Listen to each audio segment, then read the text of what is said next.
This special JCN program, a tribute to Chief Justice Stephen Isaacs, is being brought to you by the following sponsors: Axum Law Chambers, Calendars & Co., Glinton Sweeting O'Brien Counsel and Attorneys, Graham Thompson & Co., Hicks & Johnson, McKinney Bancroft & Hughes, McKinney Turner & Co., Obie Ferguson & Company, The Nassau Repair Shop, Minute Muffler, X-Rad Radiator, and the Great Bahamian Oil Change.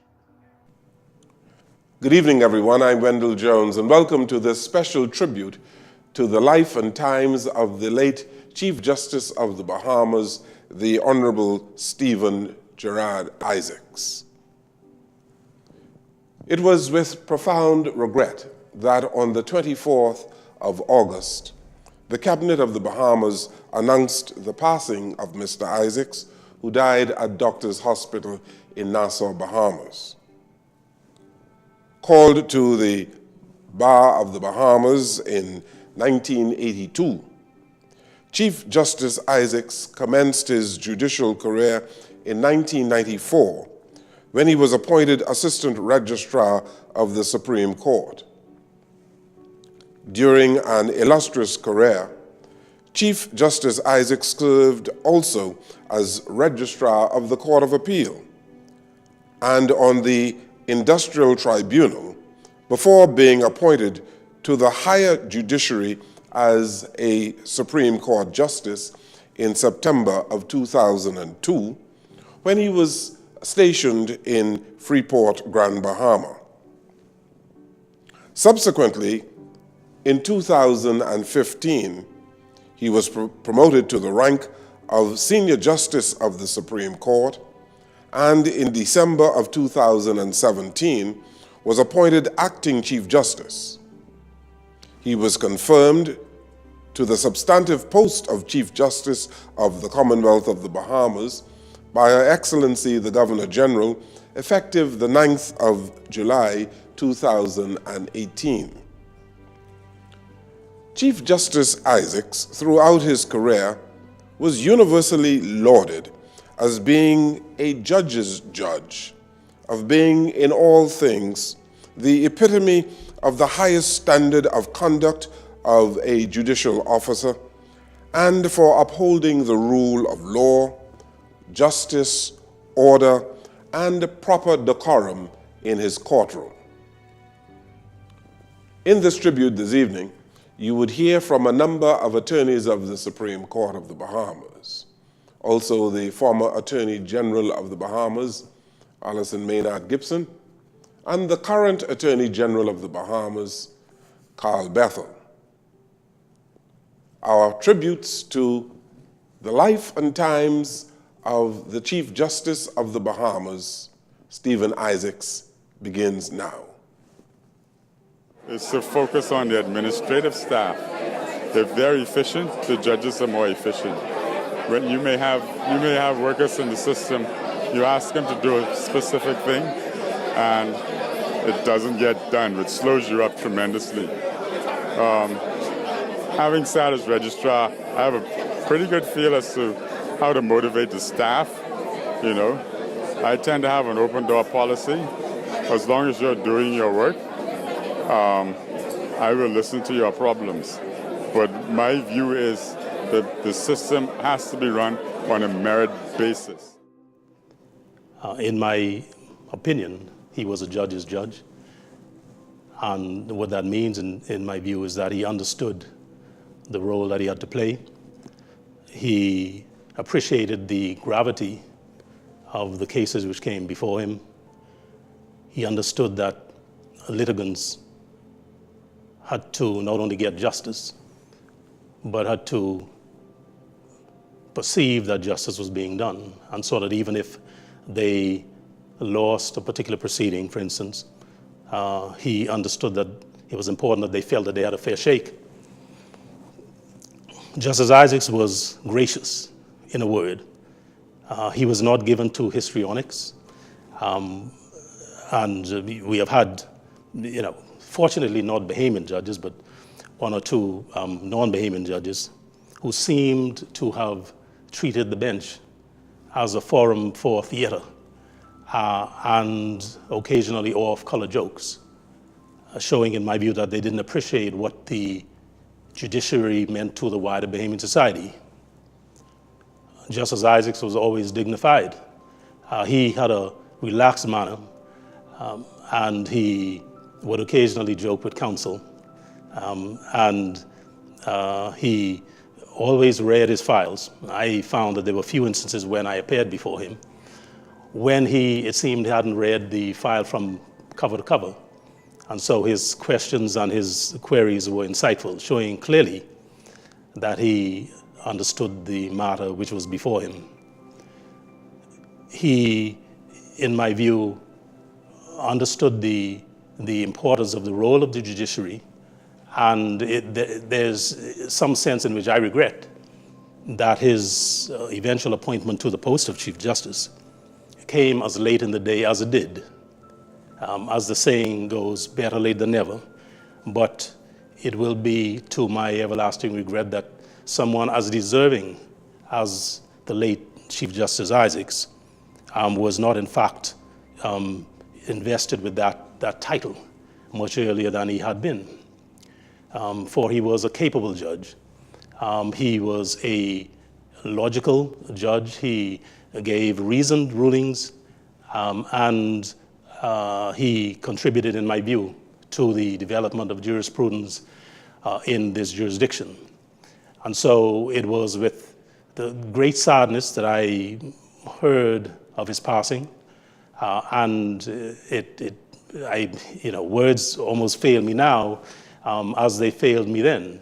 I knew that he was not well, but it is a testament to the man that he was in fact able to maintain his bearing and his dignity, even in the face of what was obviously a very difficult time for him from a physical standpoint.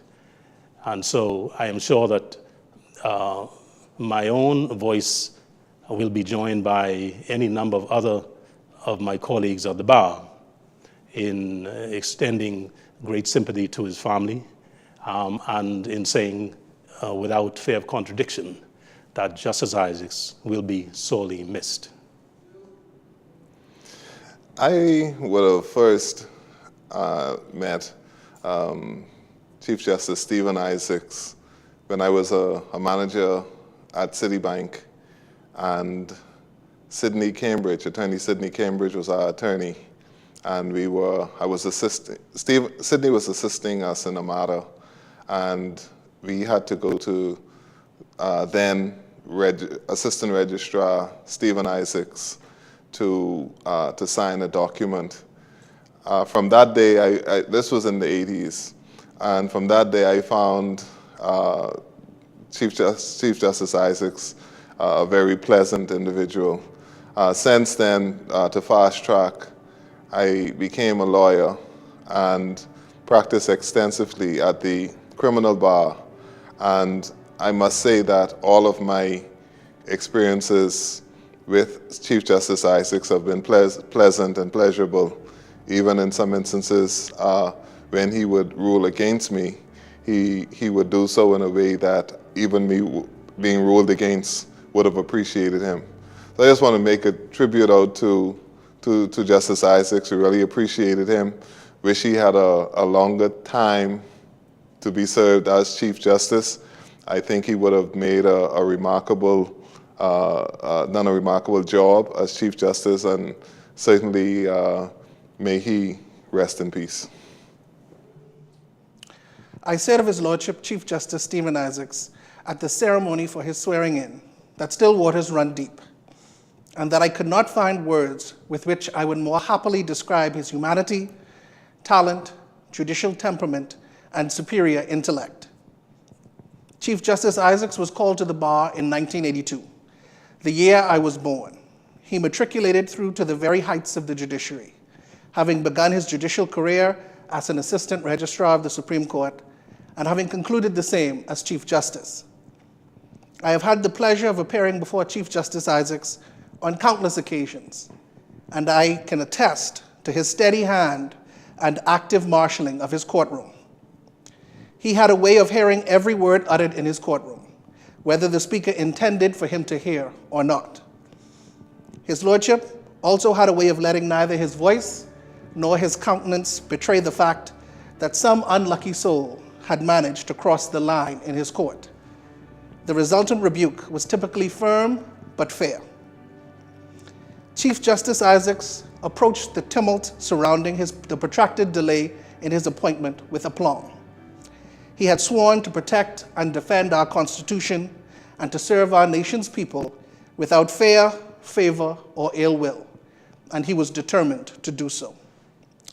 As he demonstrated at his swearing-in ceremony and during our many conversations, Chief Justice Isaacs was seized of the problems facing the judiciary and the administration of justice more generally in the Bahamas, and he was keen to see those problems tackled head-on.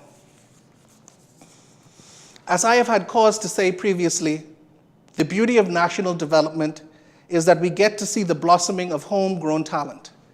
However, the sadness is in saying goodbye to those so worthy of our praise. It is with a heavy heart, great sadness, and humility that I extend heartfelt condolences to the family, loved ones, and colleagues of Chief Justice Isaacs on behalf of the members and staff of the Bahamas Bar Association. I trust that they know that we will be forever grateful for Chief Justice Isaacs' faithful and honorable discharge of the duties of his office. The people of our great nation truly benefited from the fact that he lived and gave the greater part of his life to public service. Thank you. I, Stephen Isaacs, do swear that I will be faithful and bear true allegiance to Her Majesty Queen Elizabeth II, her heirs and successors according to law. So help me God. I've known Chief Justice Stephen Isaacs since we were teenagers. Of course, he came from a long lineage, noble lineage of public servants, whether it was in Parliament, the persons being Uncle Sammy and Uncle Kendall, or in the judiciary, his cousin, Justice of Appeal John Isaacs, and Justice Jeannie Thompson. In the public service, his cousin Tommy Thompson, and in the arts, of course, his sister Sonia Isaacs and his cousins Jeannie and Heather Thompson. Justice Isaacs has always been a person who was very solicitous of people. This was even, as I said, since we were teenagers. He's a hard worker and brought to his work in the judiciary a keen sense of justice and concern for people and the human condition. Whether it was in his work as a magistrate, a registrar, a justice of the Supreme Court, he understood that when people came to court on the civil side, they were there as a last resort, and they needed to have their matters attended to. There were no delays with Justice Isaacs, and I never heard him, Chief Justice Isaacs, and I never heard him raise his voice. On the criminal side, of course, he knew that the fate of people was in his hands, and he approached this responsibility with a strong sense of humility. He was always courteous to lawyers and their clients.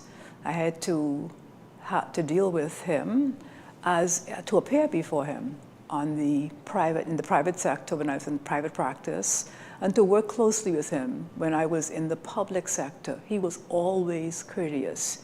He cared about colleagues, and he just cared generally about the system and our country, and how the work that he and all judges did reflected upon our country. He worked with what he had to get the job done. You know, sometimes you encounter people who have a woe is me attitude because they don't have all of the resources that they require to get the job done. That was never the case with Justice Isaacs. He recognized that people were depending on him, and he worked hard to get the job done. And in doing so, he never raised his voice. I never heard him raise his voice. And I want to say that he never allowed artificial things like color, race, creed, or politics to get in the way of his work or his relationships with people.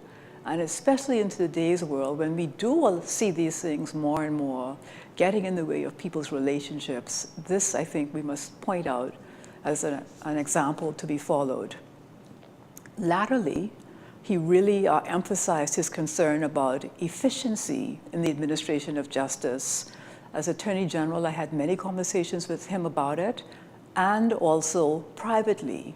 And the public will be aware that if not his last pronouncement, certainly one of his last pronouncements as Chief Justice was about his desire to see to it that we address this vexing issue of efficiency in the administration of justice. There is no question in my mind, none at all, that had he been given the chance to implement his vision, that we would have really seen a very big difference in the Commonwealth of the Bahamas. I'd like to thank him for his long and noble service to our country and his family for allowing him the time and the space to serve with such distinction. May his soul rest in peace.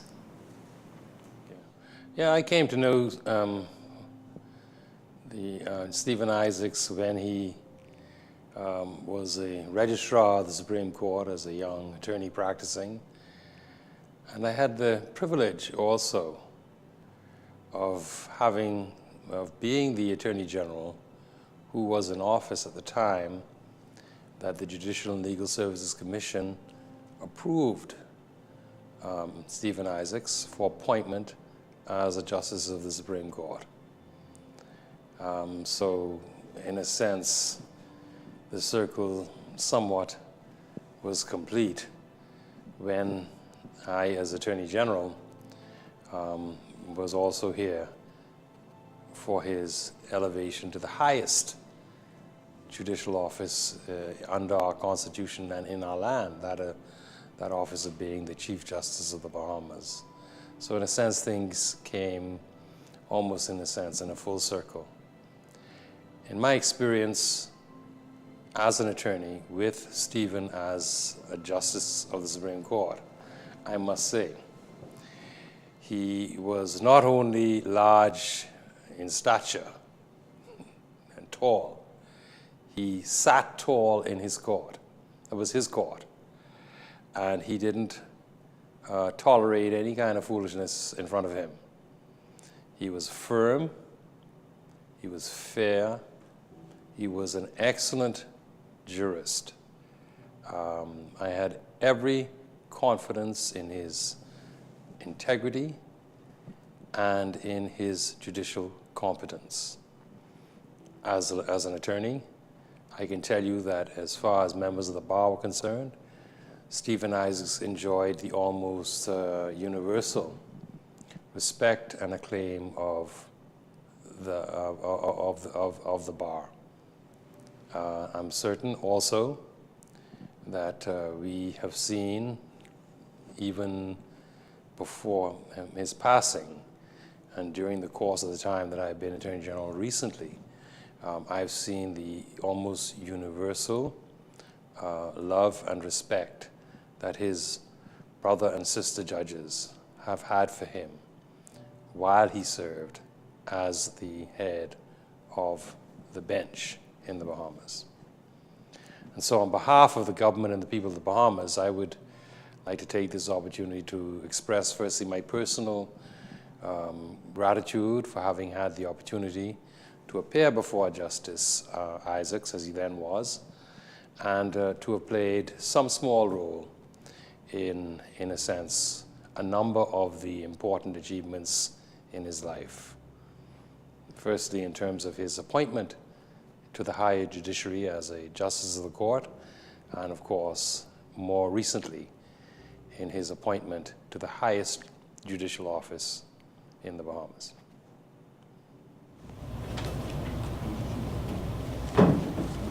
Thank you, Mr. President.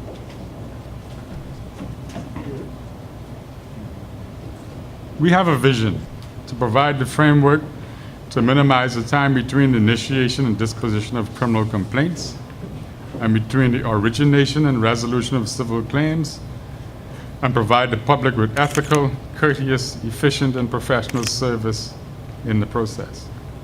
My lords, my ladies, Mr. Attorney General, ladies and gentlemen, special guests, Court of Appeal, retired justices, good morning. I must begin by giving thanks to God for the blessings that I have received in my life. It is with humility that I thank the government for reposing sufficient confidence in me to hand me the reins of the judiciary for however long I may be needed to guide this branch of government. I acknowledge the family and friends, colleagues, and personnel for their continued support and prayers, which I certainly will need. Thank you all. Having been appointed to act as head of the judiciary on the 22nd of December 2017, it is my pleasure and my honor to welcome you, to thank each of you for graciously taking the time to join in the occasion marking the opening of the 2018 legal year. I thank the Very Reverend Patrick Adderley, Dean of Christ Church Cathedral, for allowing the use of the cathedral for our annual official service and for his usual thoughtful spiritual guidance for the tasks with which we are charged. I also thank His Grace the Most Reverend Patrick C. Pinder, Archbishop of the Catholic Archdiocese of Nassau, who at last Sunday's traditional Red Mass, to which we had been invited by His Grace, invoked the guidance of the Holy Spirit on the work of the courts. I would also like to note the sermon given this morning by the Venerable Mark R. Lindsay Fox, which was quite topical. I thank the Commissioner of Police for the usual excellent presentation of the Guard of Honor by the Internal Security Division, accompanied by the Force Band, and for the facilitation of our procession by the Traffic Division. The Commissioner of Police is the Provost Marshal of the Court under the Supreme Court Act, and he therefore sits with the Court on occasions such as this, and today, being the first occasion for the present office holder, Mr. Anthony Ferguson, I congratulate him on behalf of the judiciary. The duties of the Provost Marshal include the carrying into effect the orders of the court, from the seizure and sale of property to the execution of persons under sentence of death. In practice, the majority of the duties created by orders of the court are carried out by bailiffs of the court, who are deputies to the Provost Marshal. Obviously, a bailiff will not carry out an execution of a person under sentence of death, but just as obvious, a bailiff does indeed carry out the execution of an order of foreclosure of real properties. The duties of the Provost Marshal are wide-ranging, and I would be remiss if I did not commend that office for the continued oversight of the Security Division of the courts, which includes the assignment of aides to all judges, given the temper of the times. Amidst all the pageantry and celebrations, the judiciary is at the heart of a vexing social problem that is plaguing our nation, the rise of violent crime. Its genesis is not a single factor, but a combination of factors which, when taken together, paint a picture of the way that our society has evolved in modern times. I can only venture to give an incomplete inventory of those factors, which begin at birth, in the home, where guidance begins and where family planning has its greatest impact. In the surrounding communities, where young persons are invariably influenced one way or another. In the schools, where we try to educate our young people so that they may become productive citizens. In this mix, there are positive forces doing whatever possible to create responsible citizens, such as committed parents, youth organizations, the church in its various denominations, and the attendant outreach programs. The courts are also often the focus of negative chatter in this regard, insofar that many believe that it is the courts alone that is responsible for addressing the expanding criminality that we see all around us. It must be remembered that the courts have a specific function that is only triggered after all of the other factors have affected the offender and the deed is done. The courts must proceed in a deliberate way, one case at a time. We are doing our part, and great effort has been expended to discharge our role. We work in silence, as we are prohibited from making public comment and addressing the misconceived notion that we are causing crime to rise. Most of our judges sit on the criminal bench in response to the rise in crime.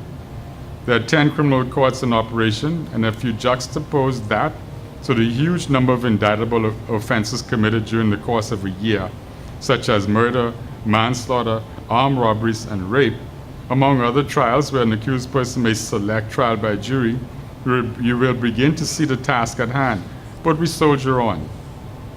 The fact that so much of our judicial resources are committed to the national effort to bring crime to heel naturally means that litigants with issues of a civil nature will experience an expanded lapse between filing claims and getting to trial. That issue is an unintended consequence of the focus on crime, but we expect to address it in short order and to bring some relief to the civil bench. And the Honorable Attorney General mentioned some of those processes that are now in train.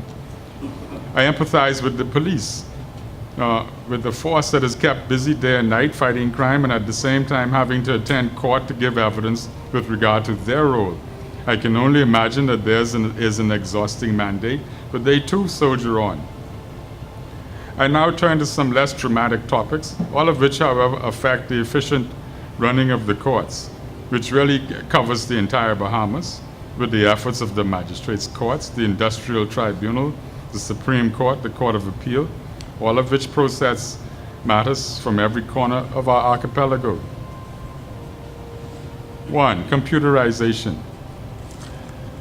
The process of computerizing the courts is not new. In 1999, a steering committee was appointed by the then Prime Minister to implement what is known as BJIS, the Bahamas Integrated Justice Information System.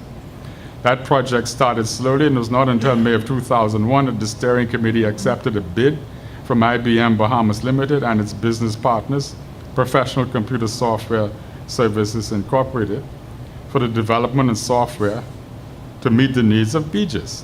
The software selected is called Judicial Enforcement Management Software, commonly known as GEMS.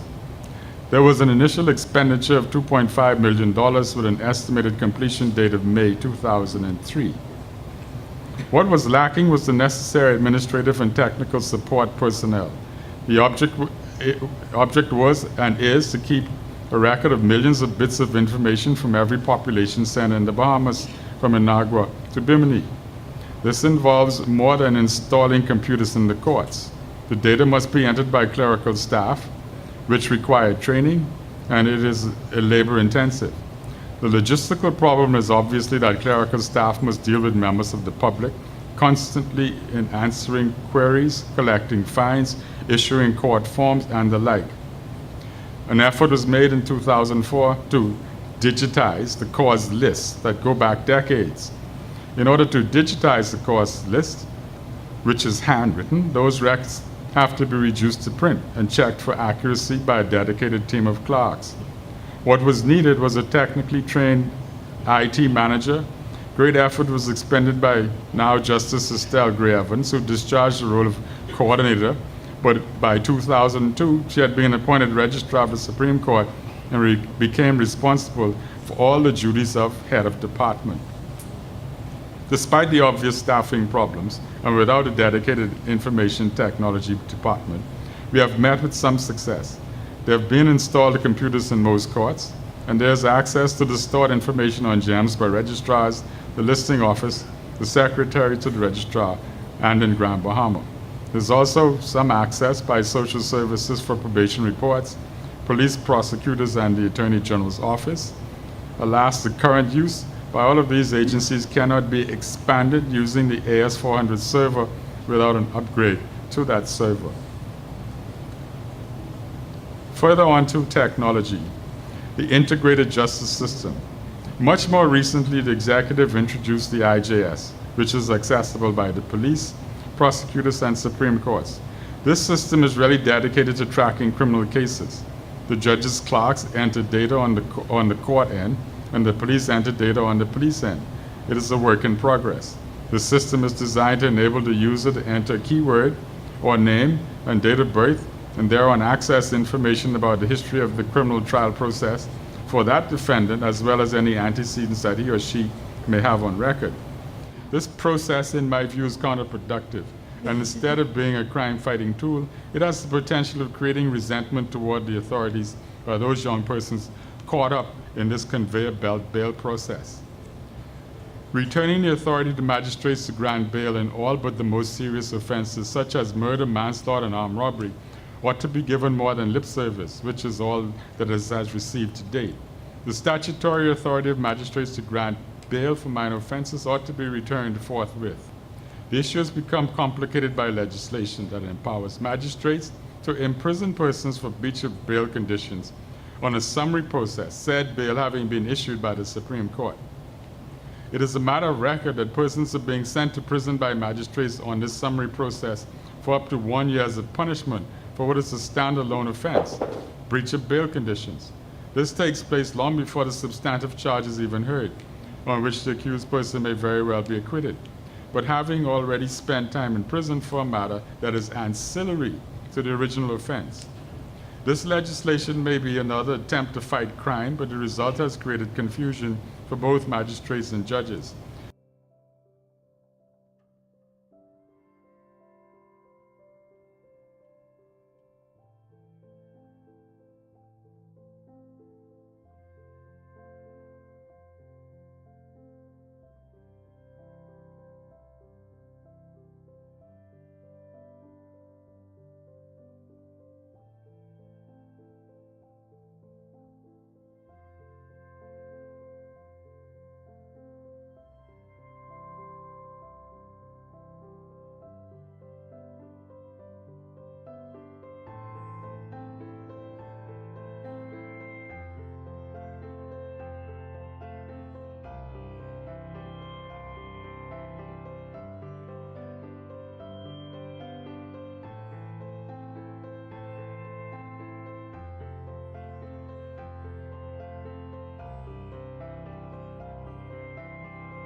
The former Chief Justice, the Honorable Stephen Isaacs, was an accomplished jurist, and in the parlance of the legal profession, he was a lawyer's lawyer.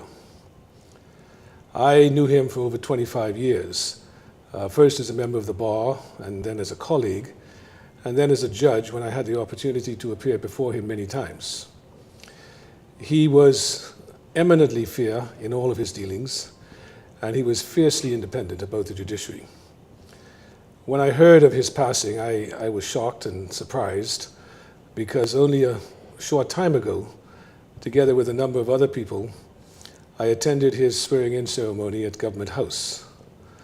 That was a happy and celebratory occasion, and I think that everybody there had the sense that his substantive appointment as Chief Justice was well deserved.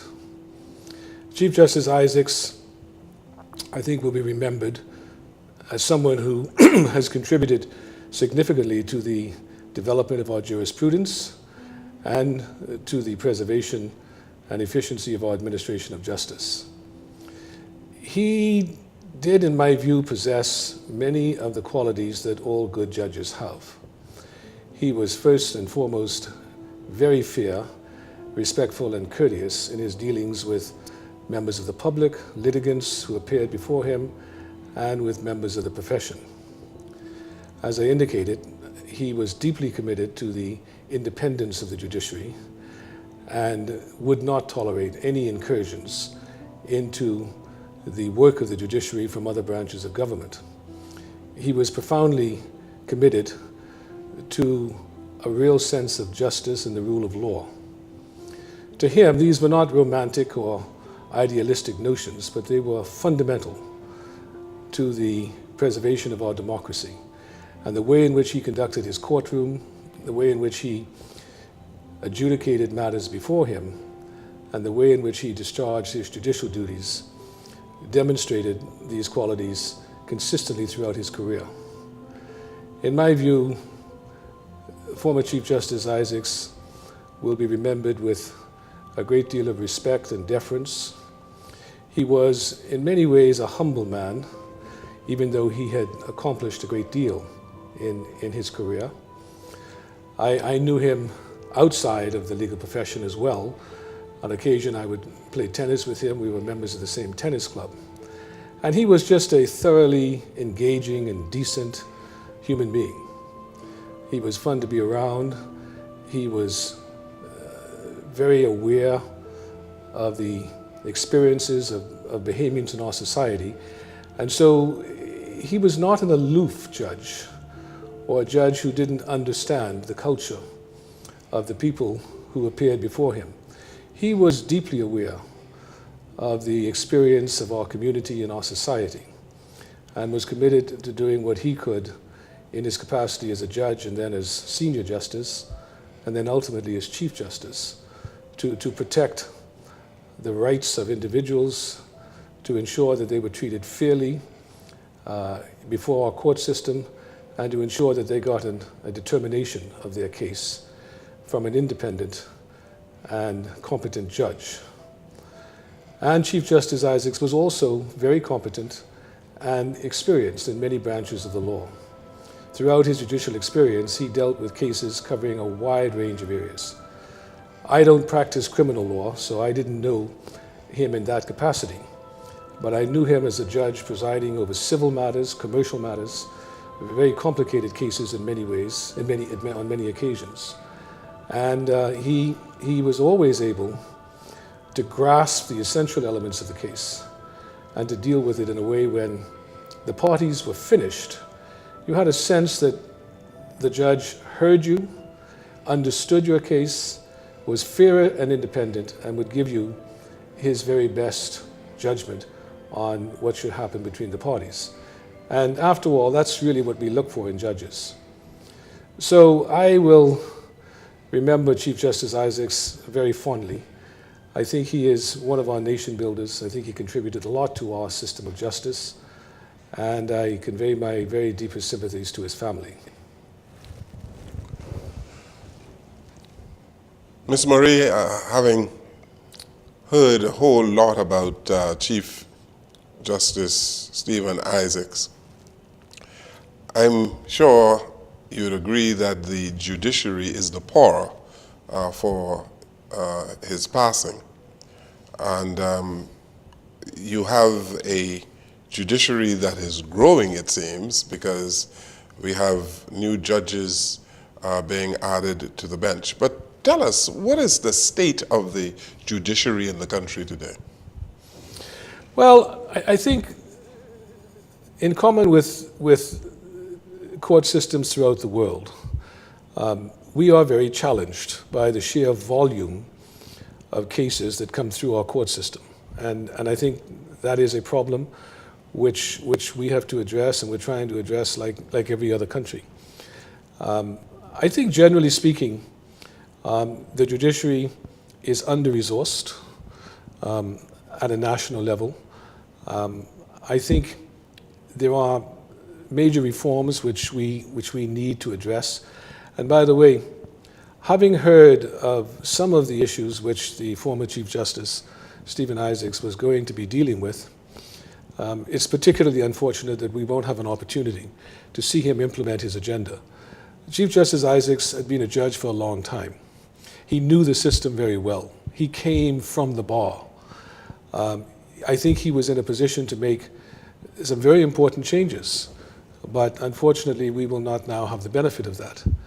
But I think that the judiciary as a whole has been somewhat neglected by successive administrations. And you know, speaking as a lawyer, one might expect me to be advocating the importance of the judiciary. But I do want to say to all of the Bahamian people that are listening or watching this program, the judiciary is the last bastion that protects democracy. It is one of the three branches of government, and it is essential. And while it doesn't have the same profile as the legislative branch or the executive branch, because by the nature of its work and by the definition of the protocols that govern the behavior of judges, they can't get out there in the public square and deal with their issues and address them publicly.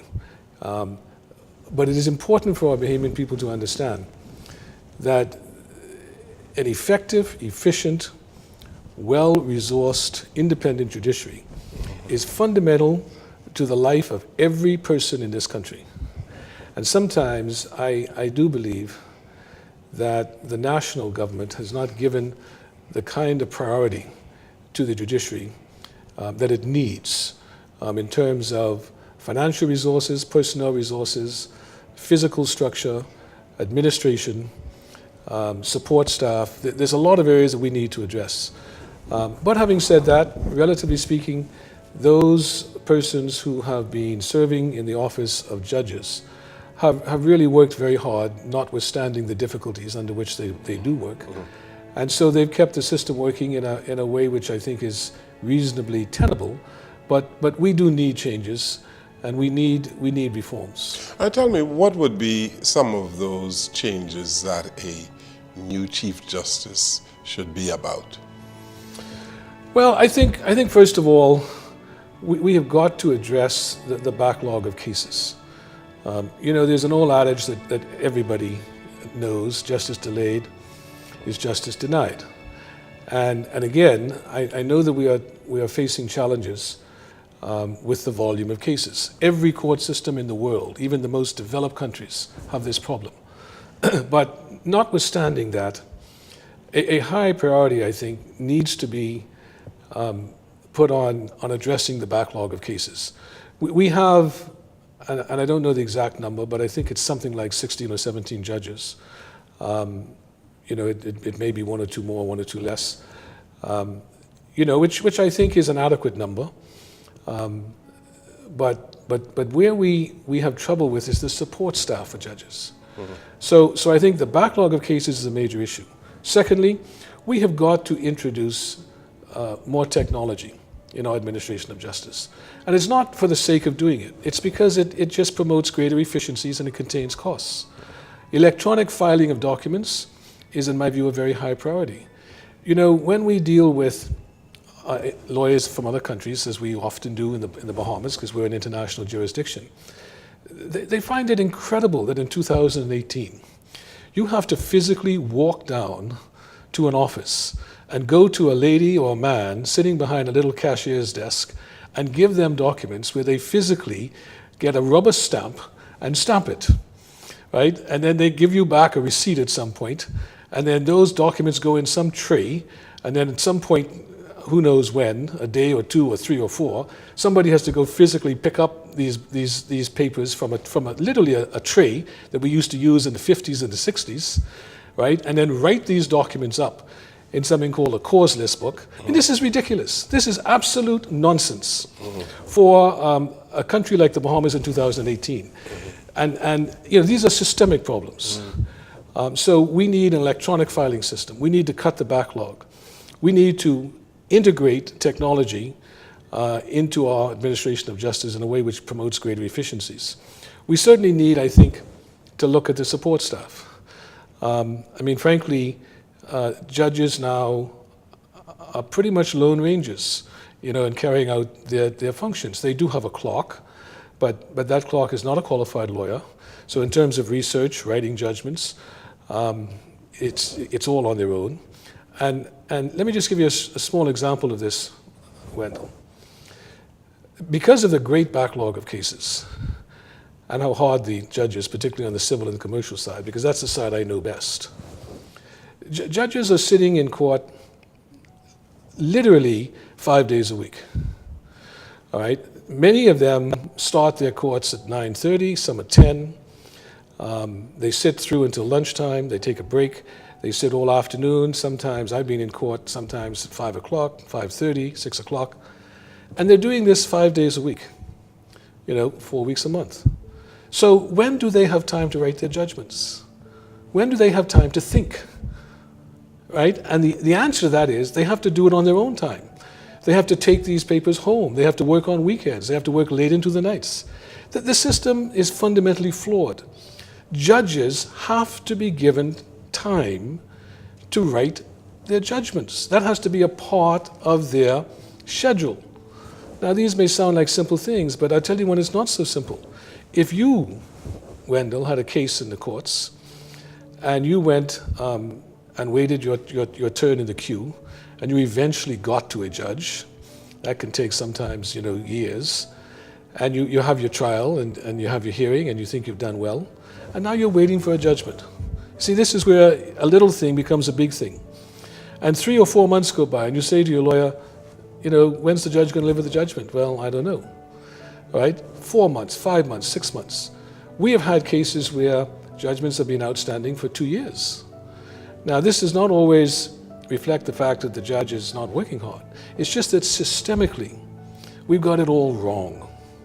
And we are even though we're a small country, we are a developed country in many ways. We like to think the Bahamas is a pretty sophisticated country. And we cannot operate our judiciary in this way. So there are going to be fundamental changes across the board. Judges need qualified clerks. They need highly competent staff. They need resources. I know judges that have to go out and they have to buy their own computer. Literally, they have to buy their own computer because in order to get one through the system, you need 14 requisitions and 3 different permanent secretaries have to approve it, and you might get it 6 months down the road. Simple supplies, not provided. So really, we were all looking forward to the tenure of Chief Justice ISAACS because, he knew these problems well. He lived in the system a long time. And I think he had some real ideas of how he was going to address it. Unfortunately, that won't be the case now. But hopefully, others will take up his agenda. Finally, speak to the independence of the judiciary in the Bahamas. There are some people who second-guess our system, and they talk about whether or not the judiciary in the Bahamas has the independence that it ought to have. Well, this is a very important principle, and again, not just an academic one. If you ever get to a point where your citizenry lose faith or confidence in the independence of the judiciary, then that is a slippery slope to anarchy. Because in that case, the average man on the street won't accept the outcome of these cases because they feel that they won't be given a fair shake. That they lost because of some external influence, somebody's contact, somebody's friend, somebody more powerful than me. Remember what the symbol of justice is, Wendell, right? And again, fundamental point. It is a lady holding the scales who is what? Blindfolded. Very, very important. Justice is supposed to see no man or no woman. It just sees a cause, an issue. And equality before the courts is a fundamental principle of the rule of law. So this is critical. I think that largely because of the equality of the persons who have been appointed as judges, that we can justifiably say that our courts are independent. I myself would like to see some reforms in the way in which judges are appointed under the Constitution. I think, remember our Constitution was done in 1973. Things are a little bit different today.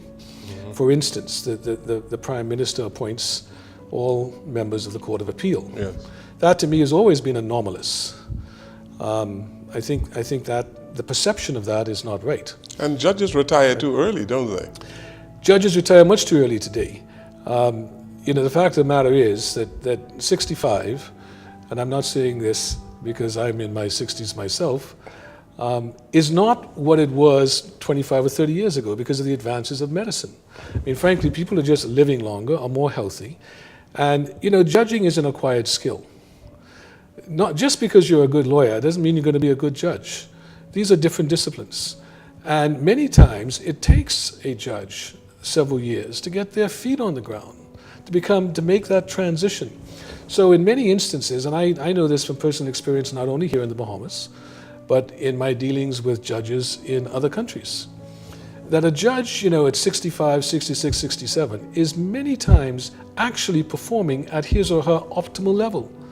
They have the experience, they've gone through the transition, they know the system, And to be deprived of the services of judges at the ages of 65 or 67 or even 70 in 2018, I think is something which we need to look at, particularly when you have to note the fact that we have a relatively small pool of talent to draw from. It's not that you have hundreds of greatly qualified people waiting to come through the system. So yeah, I think judges, the mandatory retirement ages need to be looked at. But I think that generally speaking, because of the integrity and the character of the persons who have sat on the bench, that we can justifiably say that our courts are independent. But as I say, I would like to see some changes in the way in which judges are appointed. I would also like to see some changes in the way in which the Judicial and Legal Services Commission conducts its business. That's a constitutional commission. The Legal and Judicial Services Commission under the Constitution is responsible for appointing judges to the Supreme Court and appointing magistrates. The Prime Minister under the Constitution appoints judges to the Court of Appeal. So that's how the system works. I think the optics and perception of the process relating to the Court of Appeal is something which needs to be looked at. And I think that the way in which the Judicial Legal Services Commission conducts its business needs to be looked at in order to almost exaggerate its independence. It needs to be given, I think, more resources. It needs to have its own office, its own staff, and it needs to be able to operate independent of the Office of the Attorney General. You have in excess of 1,000 lawyers at the bar now, and there are many senior lawyers, but I believe that there is a reticence on the part of a whole lot of people to go on the bench. What about benefits and remuneration? Are judges well treated in the Bahamas? Well, I think you have to start off by saying that the basic remuneration package for judges has significantly improved over the last sort of 10 to 12 years. So it is better today than it certainly was before then. I think anybody who is seriously thinking about going on the bench, they realize that you don't get paid the same amount of money that you get in private practice. I mean, that's known. If you're doing well in private practice. Yeah, if you're doing well in private practice. And you want to draw from the best. Yes. So people who go on the bench should be successful lawyers. Those who have done well. Exactly. But so one doesn't expect the benefits to be comparable. One doesn't expect the salary to be comparable, but it needs to be reasonable so that when persons do decide to go on the bench, that they don't have to live off of their savings. That they can sustain themselves and their family. Now, as I said, without going into the details, the package is better. The pension plan is actually quite good. I think that's one of the better benefits that judges have. It's quite a good pension plan. I think the emoluments and the allowances and the base salary is something that needs to be looked at from time to time. There is, in fact, a commission, which is appointed periodically, that is charged with the responsibility of looking at the remuneration for judges. And I think if you look at our remuneration compared to other countries regionally, as well as to some of the other smaller countries in other regions, you'd probably find that because we did some benchmarking on this some time ago, we're not at the bottom of the pack, but we're certainly not in the top level either. And if you're going to attract the kind of people that you want to the bench, then you've got to make the remuneration package at least competitive, not comparable. But I'll tell you another very important thing, Wendell. Quite apart from the remuneration package, it's the conditions of work. Judges work under some pretty bad conditions right now. I mean, the physical building is falling around about them. As I said, they have very little help in terms of support staff. Very difficult to things like a library. A library of law books, whether it's a physical library or whether it's access to some sort of digital library, is as essential to a judge as tools are to a carpenter or to a plumber. You can't be a carpenter and don't have a hammer and a saw and a screwdriver. Yet it's difficult for judges to get access to research material. It's crazy. As I said, technology is an economic way of trying to address this. So again, I think that is an area that needs to be looked at. But we're doing better on it than we used to do. Mr. Murray, thank you very much. And let's just end, Wendell, by saying again, if I may be allowed to do so, that the untimely death of the former Chief Justice, the Honorable Stephen Isaacs, is really a great blow to the country. We were very saddened to hear about it. He didn't have an opportunity to implement his agenda. It would have been interesting to see him work these problems because he knew them so well. And he will be remembered as a very decent, very competent, very experienced, very accomplished jurist who's contributed much to his country, and he served his people well. You've been listening and watching a special edition of the program on the life and times of Mr. Stephen Isaacs, Chief Justice of the Commonwealth of the Bahamas, who passed away on the 24th of August, 2018. I'm Wendell Jones. Thank you for watching and listening. Good evening, everyone. This special JCN program, a tribute to Chief Justice Stephen Isaacs, was brought to you by the following sponsors: ISAACS Law Chambers, Calendars & Co., Glinton, Sweeting, O'Brien, Counsel and Attorneys, Graham Thompson & Co., Higgs & Johnson, McKinney, Bancroft & Hughes, McKinney, Turner & Co., Obie Ferguson & Company, The Nassau Repair Shop, Minute Muffler, X-Rad Radiator, and the Great Bahamian Oil Change.